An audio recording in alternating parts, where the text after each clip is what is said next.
La muerte es democrática, ya que, a final de cuentas, güera, morena, rica o pobre, toda la gente acaba siendo calavera. The Catrina was created by an artist, José Guadalupe Posada, in Aguascalientes, Mexico.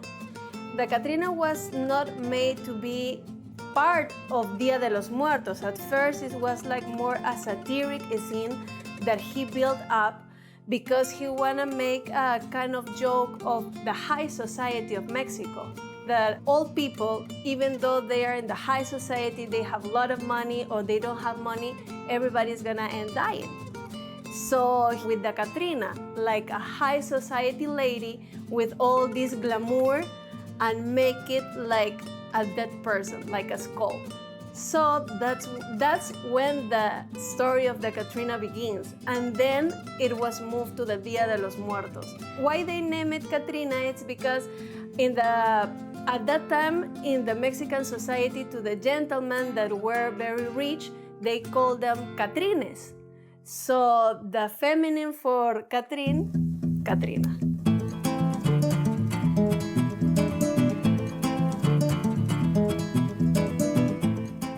Like there are different options to make a Catrina, and today we are gonna do the gems. So what we basically did first, I didn't want to do like a completely white face, so I took like her natural color of her skin and I mixed it up with a little bit of white to make it a little more pale. And then I start mapping all my lines.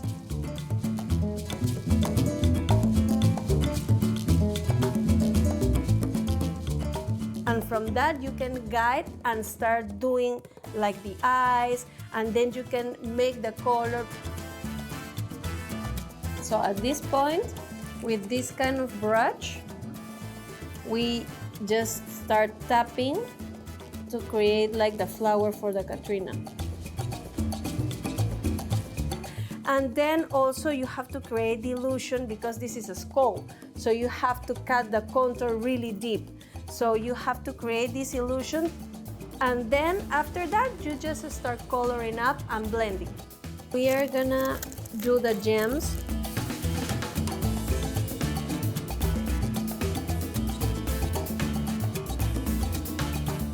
She's dead, but she's glowy. All Catrinas, they always have like flowers and graphics on their faces, so we are trying to do something here to give like a little bit of that Catrina look.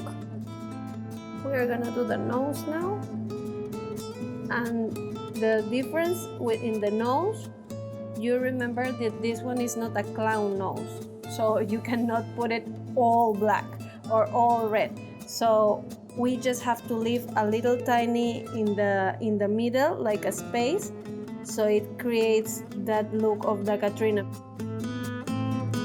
And then I'm gonna have to do this one like this, the teeth. So we are gonna create also the illusion of the teeth because we Latinas are very dramatic.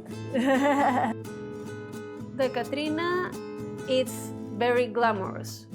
So she's always wearing or buns or rather like a very high ponytail with curls. So we have to exaggerate everything because that's the way a Catrina should look. Oh my God, I think this kind of makeup shows a lot of cultural things from Mexico, from all our Latino countries, so I love it. And you will love it too once you do it.